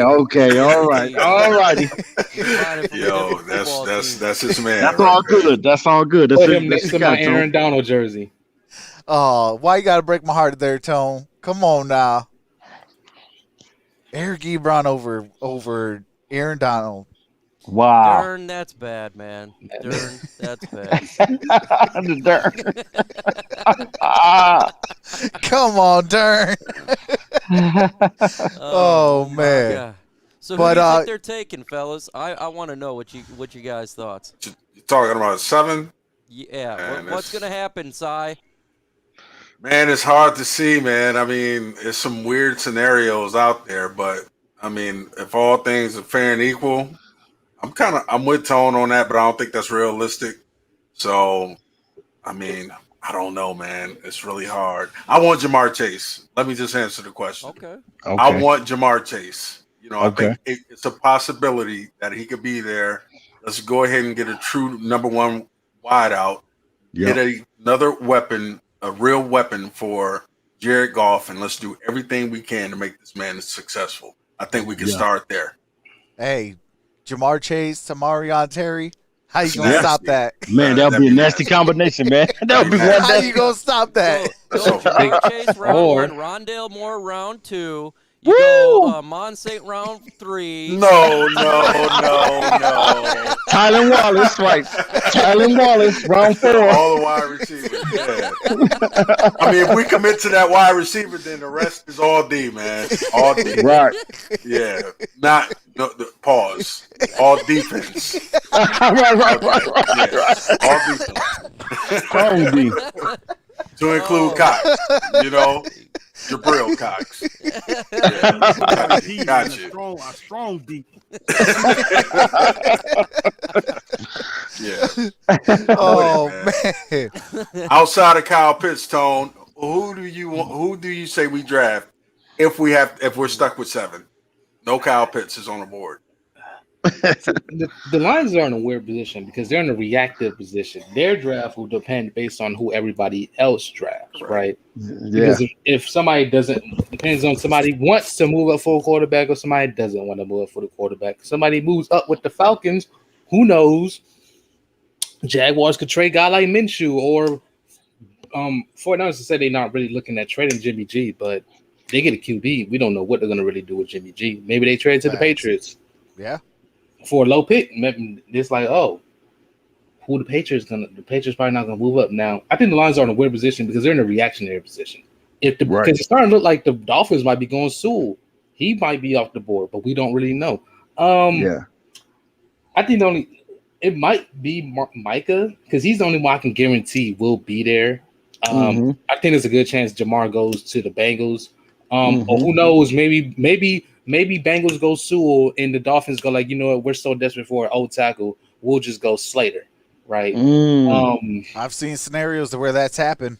Because maybe the Bengals just go like, you know what? We need to protect our quarterback. Lions could take Jalen Waddle, best receiver in the draft, Hey, reports came out today that the Miami Dolphins got their eyes on Jalen Waddle. Ooh. Man, they want everybody I want, man. Everybody. And you know that's Tua's boy, man. That's Tua's boy, man. Yeah. They want Bro, Miami's just killing it, man. Miami killing it, man. Facts. And they having their way right now, man. Facts. Hey, shout out Travis Doyley on the $5 super chat, says Craig Beck and Michael Parsons, then the second round pick up Jeremiah Owosu-Karamoah because he's falling on draft for some reason. Oh, he's not falling to the He's second. not falling to the second. second. Yeah, Maybe He might be late a first first. round, yeah. Maybe I'll- late first, but second, nah. Yeah, I don't know if he makes it past the first. You got some beast, linebacking hungry teams. I mean, heck, you got like I was stating earlier, you got the Pittsburgh Steelers. They could definitely use some help at the linebacker spot. But see, the Steelers got their eyes on a running back, man. They have been saying on record that they want a running back big time, man. So I don't know who they're gonna get, whether they're gonna get Najee or they're gonna get Travis Etienne. I don't know. They should go line in the first. I would do that too. I would go O lineman first because that is the hardest position to fill, and then the second round go get maybe a Trey Sermon or somebody like that. Or if you want They could. They got, matter of fact, Matter of fact, they got their eyes on Trey. Trey Sermon is one of the guys that they got their eyes on too as well. They want a running back, man, because they released James Conner. Yeah. So James Conner is in Arizona now. So which I was grinning my teeth like saying no. I know, because we were both eyeing Najee Harris for I'm like, man, imagine Najee Harris, man, on the Arizona Cardinals, bro. It would be nasty, man. It would be nasty. That would be nasty. Yeah. That'd be nasty. But what you said, Tone, you said they should go O lineman. Again, I mean, with my approach, but with my approach, what did I say? Get number ones. Mm-hmm. Are you going to get the third or fourth best tackle, or are you going to get the consensus number? Well, I don't know if it's consensus. To me, Najee Harris is the best back on the board. No doubt. Yeah, no doubt. Why would I get the third or fourth best tackle and bypass a running back, which I want? Why not get the best one and then draft? But in this situation, I think there comes into the talk of positional value, right? Because we've seen that, especially in recent years, teams don't really draft running backs in the first round. I remember when I was first watching the draft with Todd Gurley. When Todd Gurley got drafted in the first round, they was like, wow, Todd Gurley got drafted. And at the time, I didn't understand. I was like, why is everybody hyping up Todd Gurley get drafted in the first round? Hey, I believe it's going to be 2 running backs drafted in the first round. It's going to be Najee and Travis Etienne. Yeah, because both of them guys. The Steelers are not the team that should be drafting a running back in the first round. Originally, I thought the Chiefs was the team that had the luxury of drafting a running back in the first round. I'm looking back a year later like, maybe that wasn't the greatest decision. Because the problem is running back is a very dependent on position. Depending on what? The O-line. If I get a good O-line, I can protect my quarterback and I can run the ball. Not only that, man, but can you pass up a talent like Najee Harris, though, at 230 pounds? And can catch out the backfield. I love Najee Harris. So you're talking about a running back, workout warrior. Right. You talking about a running back with hands? You basically talking about a 2.0 Derrick Henry. You know what I mean? With Najee Harris. That can really catch. That can catch out the backfield. Yep. That is very true. But it don't mean nothing if you don't got the pieces around us. So let him. That's true. We've been seeing how hurt Saquon is with that horrible offensive line with the Giants, and we've seen how great a guy like Nick Chubb has been with that great offensive line, or Aaron Jones. But what I'm saying is when you get that number one back. So let's go through the offense of the O lineman, right? Let's take Rashawn Slater, Penei Sewell. Who would we say the third best tackle is? Christian Darrisaw. Darrisaw. So he's gone before the Steelers pick. Yeah. So who's next? Tevin Jenkins? Tevin Jenkins. Okay, so he could be there possibly, but again, you're talking about maybe the fourth tackle.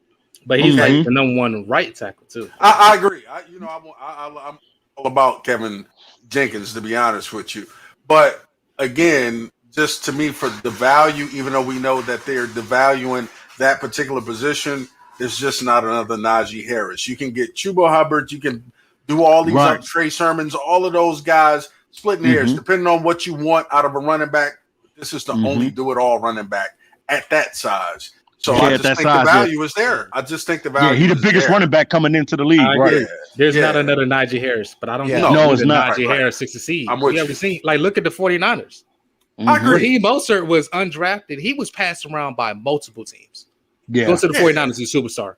We've seen what the Chiefs did with Derrn Williams. They won a Super Bowl. He's also undrafted running back. But what you're glossing over though, what you're glossing over is the fact that they had the line in place beforehand because Eric Fisher was the number one pick. You had they had number one picks in place already. Then those backs came. That the lower ranking backs and found success even with San Francisco when they took the right tackle out of Notre Dame.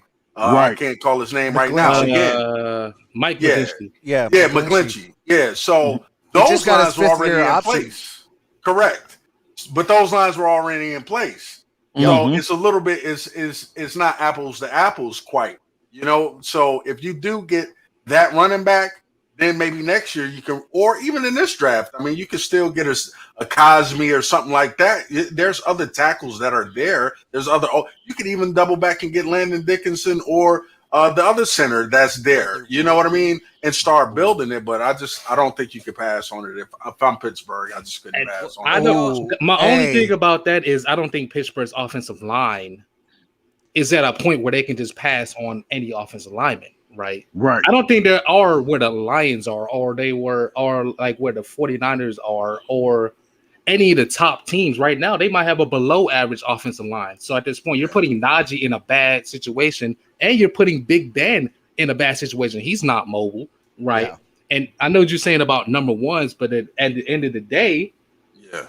you're not always going to get the greatest value at your pick, right? But what's their outlook? Again, are they trying to win the Super Bowl this year, or are they in a rebuild mode? I think either way, if you're rebuild or if you're Super Bowl this year, you should go O tackle. Because if you're going to Super Bowl this year, you got a good O line for Big Ben to help him succeed, and you can help your running back succeed. If you're going to rebuild, now you have a baseline and a foundation for your team, and any player you can just plug in, continually upgrade that position every single year. Man, I'm taking man. punter, bro. Y'all talking about positions that don't matter. We got Jack Fox, man. Hey. It's a good. I love it, man. I love talking about it. Hey, Number Trox, third you- pick. What are they gonna do, man? I say Mac Jones. Mac Jones. San Fran? Who? San Fran. The Lions should want him to go Mac Jones, but I they think really it's should gonna be go. Mac Yeah, Jones. it's Mac Jones or and- Trey Lance, man. I It's think Mac it's gonna Jones. I think it's gonna be Mac Jones and Trey Lance. It's gonna be 1, 2, 3, 4. Mac Jones 3, Trey Lance 4. Oh, okay. Okay, that can happen. I can see That that, can happen. happening. And then if that happens, you already know what happens at number 7. No, Miami won't let him escape the room. Facts. Miami don't make good decisions, man. I'm just saying. they better I not don't make trust a them. good They're doing decision. pretty good. Yeah. They don't make good They've been draft fire, decisions. man. They've been making some pretty good draft decisions They're as like of the late. best I don't draft know. team now in Let's the look at NFL. last year's draft. Wasn't that great? The year before that, I mean, That was a hey, they surprise of the still NFL. almost, they still were almost in that playoffs. You know, They got a good coach. Too bad his organization not good. but Are you Chicago kidding? Bears They got a great 24/7. draft. Yeah. Chicago Bears 24/7. Shout out to Jesse. up, Definitely Jesse? definitely a great channel over there. He says, get Ramondre Stevenson. He's a poor man, Yeah. Najee Harris. That's your Hey. guy, Trox. Facts. I Yeah. love me some Ramondre Stevenson. He's out of OU, out of Oklahoma. Dude is Yep. a beast.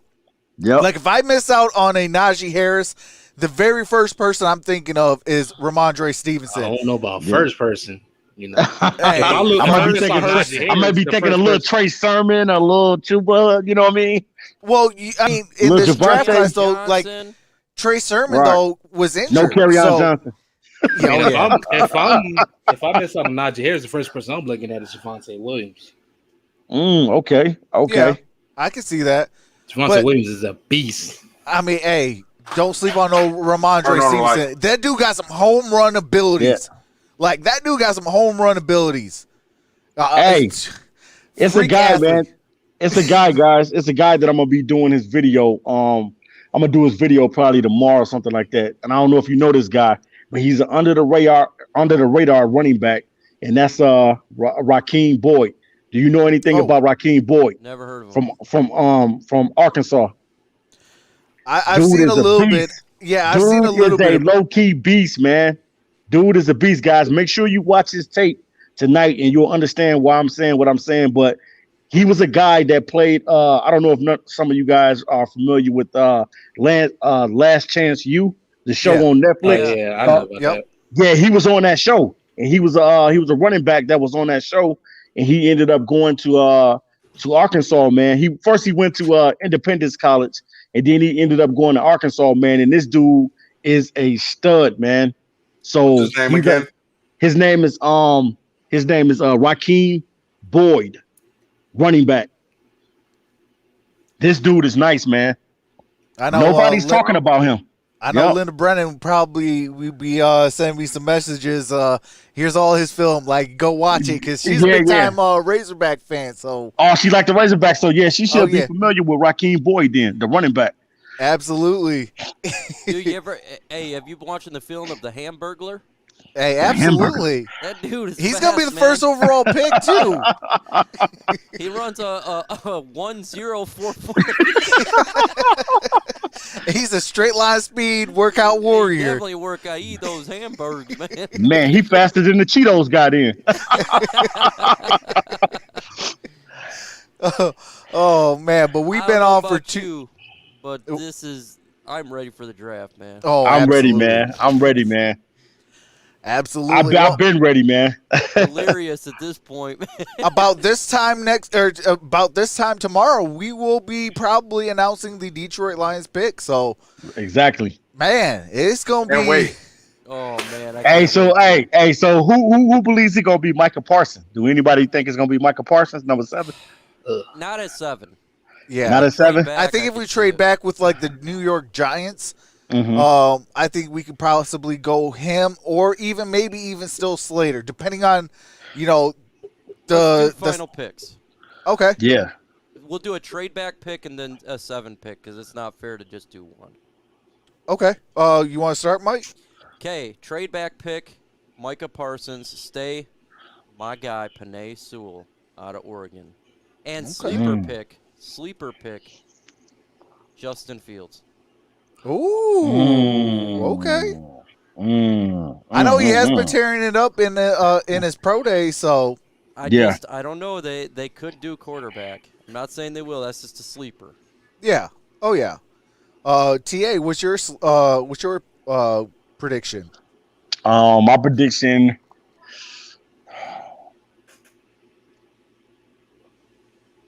Penei Sewell. Penei Sewell is my guy that I think they're gonna get. And if I have to go sleeper, I'm going to go with Micah Parsons. Okay. Yep. Do you got a sleeper pick?